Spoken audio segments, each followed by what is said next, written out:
चलिए अब सीधे चलेंगे लाइव, जहां चिकित्सा शिक्षा मंत्री विश्वास सारंग प्रेस कॉन्फ्रेंस कर रहे हैं।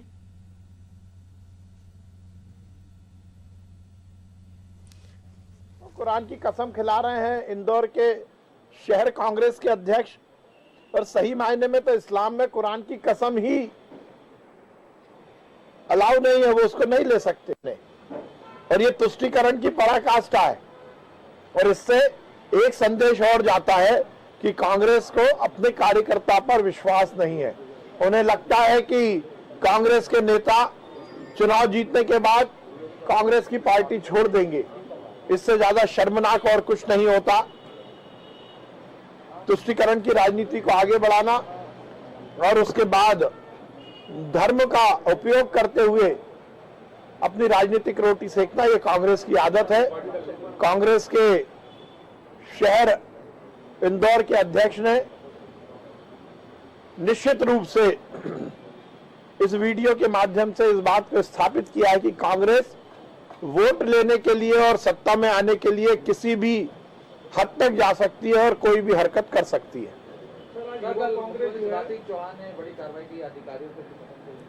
पारदर्शी शासन प्रशासन, चुस्त दुरुस्त सरकार, जनता का कल्याण और विकास का एजेंडा, यही हमारी सरकार का मुख्य मुद्दा है। और इसीलिए मुख्यमंत्री जी ने कहा है कि 29 दिन काम होगा और 1 दिन समीक्षा होगी। अब 5 साल में या 1 साल में समीक्षा नहीं होगी, अब हर महीने समीक्षा होगी। और जो प्रशासकीय अधिकारी गुणवत्तापूर्ण और जनता की सेवा, कलेक्टर, एसपी, जिन्होंने कांग्रेस आज दिल्ली में संसद भवन का घेराव करने वाली ये 3 कानूनों को वापस लेने की मांग है और शक्ति प्रदर्शन के तौर पर देखा जा रहा है। बहुत आश्चर्यजनक बात है कि बिना किसान के हित की प्रदर्शन करने की कांग्रेस हर समय कोशिश करती आई है। कल प्रधानमंत्री जी के भाषण के बाद दूध का दूध और पानी का पानी सामने आ गया। कांग्रेस केवल और केवल हिंदुस्तान का नाम दुनिया में बदनाम करने की कोशिश कर रही है। इसीलिए प्रधानमंत्री जी ने कहा कि फॉरेन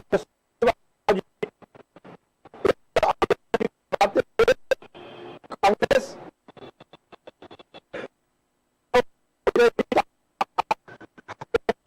इस देश में वर्ग संघर्ष कराने की कोशिश कर रही है। पर यह बात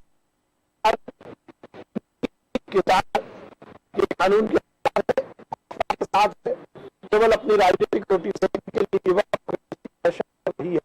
कांग्रेस को यह प्रदर्शन करना चाहिए, पर ना उनके पास किसान है ना उनके पास नीति है। खेत की बात जानते नहीं है और खलियान तक पहुंचने की कोशिश कर रहे हैं।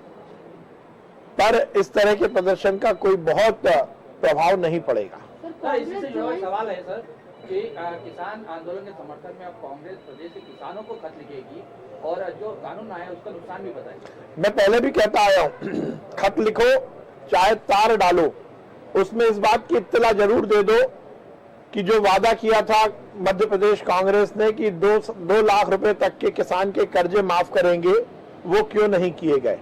आप खत लिखो या तार लिखो, पर कमलनाथ जी रावत वड्रा से और प्रियंका गांधी से ये जरूर पूछ लो कि हरियाणा के किसानों की जमीन पर उनने वेजा कब्जा क्यों किया। खत लिखो या तार लिखो, कमलनाथ जी इस बात का जरूर माफी मांग लो कि आपकी जो नोएडा और गुड़गांव में इंस्टीट्यूट है उसमें आपने किसानों की जमीन पर कब्जा क्यों किया। मध्य प्रदेश का किसान भाजपा के साथ है। ये खत लिखे या तार लिखे, इससे कोई फर्क नहीं पड़ने वाला। Sir, Congress joint social media का कैंपेन का लॉन्च करने वाली मिस्ड कॉल से लोगों को जोड़ेंगे। खुद ही जो मिस्ड हो चुके वो मिस्ड कॉल से क्या जोड़ेंगे। कांग्रेस तो पूरी तरह से देश में मिस्ड हो गई है और उसको ढूंढते रह जाओ वाली कहावत के अंतर्गत हम ढूंढ रहे हैं। ये केवल और केवल, जैसा मैंने कहा कि नगरीय निकाय चुनाव के पहले चंदा वसूली हो सके और उसके लिए तथाकथित गुंडे कांग्रेस का टिकट मांगना चाहते हैं और इस तरह की कवायद कर रहे हैं। जो मिस्ड हो चुका है उसका मिस्ड कॉल कोई नहीं रिस्पॉन्ड करेगा। 10 तारीख को मुख्यमंत्री हैं कमलनाथ बाद उन्होंने एक बैठक बुलाई है चुनाव प्रभारियों की और ये बताया जाएगा उसमें कि किस तरह से रणनीति तैयार करनी है। ये ऐसी रणनीति तो उन्होंने उपचुनाव के समय भी तैयार की थी। क्या हुआ? सूपड़ा साफ हो गया। आगे देखिए, क्योंकि कमलनाथ जी को अपनी राजनीतिक स्थिति को बनाए रखना है, इसलिए वो महीने 2 महीने में आके ऐसे शगुफा छोड़ देते हैं। अभी तो कांग्रेस और कमलनाथ जी इसी बात को स्पष्ट करें कि उनकी विभिन्न मुद्दों पर जो चाहे वो कांतिलाल भूरिया जी ने राम का अपमान किया हो या राम भक्तों का अपमान किया हो, चाहे उनके शहर इंदौर के अध्यक्ष विनय वाकलीवाल ने इस्लाम का अपमान किया हो, किस स्थिति में कांग्रेस है, कहां है, इसका वो पहले जवाब दे। लेकिन सबसे बड़ी बात यह है कि बैठक बुलाई गई है, लेकिन कमलनाथ जी को विदेश में तो क्या वर्तन करेंगे? अब ये तो उनसे ही पूछिए आप। कमलनाथ जी कुछ भी कर सकते हैं। कमलनाथ जी क्यों विदेश गए, इसकी पहले जानकारी लीजिए। मंत्री जी, दीप सिद्धू की गिरफ्तारी हुई है। दीप सिद्धू वही इंसान है जो इसका 26 तारीख को ट्रैक्टर रैली हुई और लाल किला पर झंडा फहराने की बात आई थी, उसमें प्रमुखता पाई गई थी और उसको लेकर के विपक्ष आप लोगों के ऊपर हमला हुआ था, सरकार को घेरने की कोशिश में लगा हुआ था। देखिए, जो भी 26 जनवरी को हुआ और पुलिस ने जो भी कार्रवाई करनी थी की है और आगे भी जो कानून के दायरे में कार्रवाई होगी वो की जाएगी। सर, कल से फ्रंटलाइन वर्कर्स के लिए वैक्सीनेशन शुरू हुआ। कल का टारगेट 17,000 समथिंग था, लेकिन सिर्फ 4,000 लोगों ने वैक्सीन ली। क्या लग रहा है कि क्यों रुझान नहीं बढ़ रहा है? पूरी तरह रुझान है। हमारे पहले चरण में 70% का टर्नअप है, जो किसी भी वैक्सीनेशन प्रोग्राम के लिए सफलता का बहुत बड़ा मापदंड है। और अभी तो कल पहले दिन लगा है, आप फिक्र मत करिए, ये भी लगेगा। और मुझे लगता है कि क्योंकि इसमें बहुत फ्लेक्सिबिलिटी है, यदि किसी का एक बार में वैक्सीनेशन नहीं होता तो उसको दूसरा तीसरा मौका भी मिलेगा, इसलिए लोग अपनी सुविधा अनुसार करते हैं। आपको याद होगा जब पहले चरण का वैक्सीनेशन प्रोग्राम 16 तारीख को शुरू हुआ था, उस दिन भी टर्नअप अपेक्षाकृत कम था, क्योंकि लोगों को लगता है पहला दिन है, उद्घाटन होगा, भीड़ होगी, इसलिए लोग रुक कर आते हैं। धीरे धीरे लोग आएंगे, सबको लगेगा। भोपाल गेस्ट स्मारक में जो हिंदू गार्मेंट कैंपस में जो मेमोरियल जो प्लाजा और रिसर्च सेंटर थी, कब तक इसका काम करवा जाएगा? देखिए, माननीय मुख्यमंत्री जी का और हमारा सपना है कि गैस कांड, जो कि दुनिया की सबसे बड़ी औद्योगिक त्रासदी थी, वो एक काला धब्बा था जो कांग्रेस की सरकार के कारण भोपाल वासियों को झेलना पड़ा था।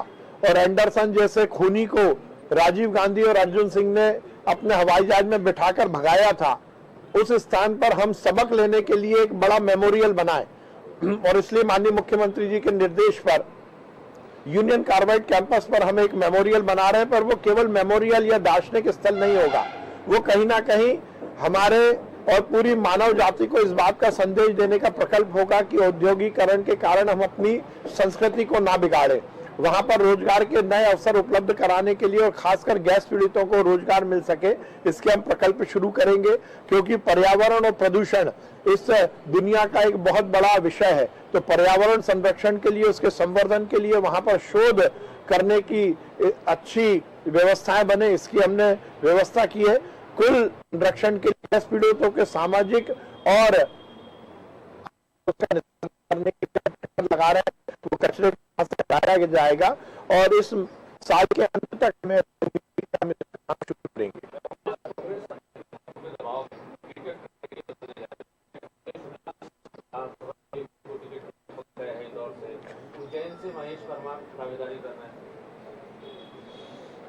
देखिए, ये कांग्रेस का अंदरूनी मामला है, पर मुझे मालूम है कि कांग्रेस के जेन्युइन कार्यकर्ता को टिकट नहीं मिलेगा।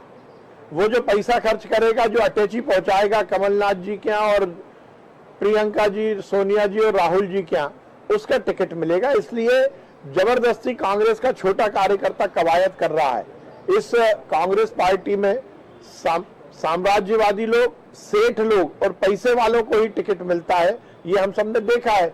इसलिए किसी को भी मिलेगा, उसमें केवल ब्रैकेट में आप ये जरूर देख लीजिएगा, वो करोड़पति अरबपति होगा।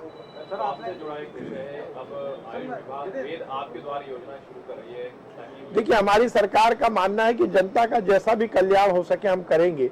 इसलिए हर विभाग में और हर हमारी जो कार्य योजना है या हमारा कार्यक्रम है वो जनता तक पहुंच सके, इसकी व्यवस्था की है। और आयुष विभाग ने भी ये निर्णय लिया है कि वैद्य आपके द्वार एक कार्यक्रम के माध्यम से यदि किसी को वैद्य का कॉल होगा तो वो वैद्य स्वयं उसके घर जाएगा। और इसके पीछे का उद्देश्य है कि आयुर्वेद हमारी एक पुरातन और हमारी ऐसी व्यवस्था है जिसने स्वास्थ्य को लेकर बहुत काम किया है। और निश्चित रूप से जिस प्रकार का हमने कोरोना काल देखा, इस महामारी में बहुत बड़ा इसको ठीक करने में बहुत बड़ा योगदान हमारे आयुर्वेद का भी रहा है। तो आयुर्वेद का जो पॉपुलैरिटी लगातार बढ़ रही है, उसमें वैद्य घर तक पहुंचे, इसकी व्यवस्था की जाएगी। मेडिकल कॉलेज में कैंसर के लिए लीनियर एक्सीलेटर मशीन लगाई जा रही है, जीएमसी को नहीं मिल पाई, डॉक्टर लंबे समय से मांग कर रहे थे। देखिए, हमारे यहाँ सभी मेडिकल कॉलेज में लगाने वाले हैं हम, और हम सभी मेडिकल कॉलेज को नेशनल कैंसर ग्रिड से जोड़ने वाले हैं। इसीलिए सभी जगह कैंसर की व्यवस्था सुचारू हो, इसकी पूरी व्यवस्था की जाएगी। सर, आपने कहा कि फतेहसी लेके जो पहुंचेगा वही टिकट मिलेगा, कुछ रेट का कुछ पता चला है क्या? है? वो तो जब टिकट मिल जाएगा, अभी तो बोली लगेगी ना, अभी ऑफसेट प्राइस नहीं आई है। कांग्रेस में तो ऑफसेट प्राइस आएगी, बोली लगेगी, और बोली लगने के बाद जिसकी जितनी बड़ी बोली होगी वो उसको टिकट मिलेगा। और ये तो आदि अनादि काल से हुआ है। देखो ना आप, इस मध्य प्रदेश में दिग्विजय सिंह जी राज्यसभा में पहुंच गए और गरीब दलित नेता फूल सिंह बरैया क्रॉस वोटिंग में हार गए। क्यों हुआ ऐसा? इस मध्य प्रदेश में करोड़पति लोग तो कांग्रेस में आगे बढ़ रहे हैं, पर जो जेन्युइन कार्यकर्ता है वो आगे बढ़ पा रहा है क्या? हाँ, वही तो बोला मैंने, कांग्रेस में ऐसे ही बटेगा भैया। चले यार आज